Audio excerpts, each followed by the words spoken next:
এক মাস সিয়াম সাধনার পর আজ ঈদ উল ফিতর। ঈদ মানে হলো আনন্দ, ফিতর মানে হলো ভঙ্গ করা। ফিতর অর্থ হলো ভঙ্গ করা।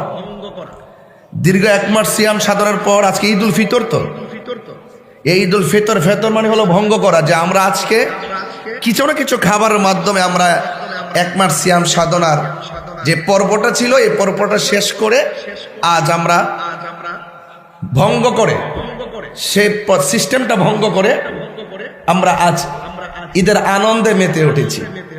এই যে আনন্দ করা, সে আনন্দ করাও সুন্নত। ঈদের দিন আনন্দ করা সুন্নত, সবসময় খুশি থাকা সুন্নত, সবসময় ভালো পারিবারিক ভাবে সামাজিক ভাবে আমাদের সকলকে হাসি খুশিতে কথা বলা, একদম হিংসা বিদ্বেষ রিয়া অহংকার না রেখে একদম মানবিক ভাবে কথা বলা, এটা কিন্তু সুন্নাত। ফুরফুরে মেজাজের থাকা, ঘরে হোক বাইরে হোক, হাটে ঘাটে হোক কিংবা ঈদগাহে হোক, এটা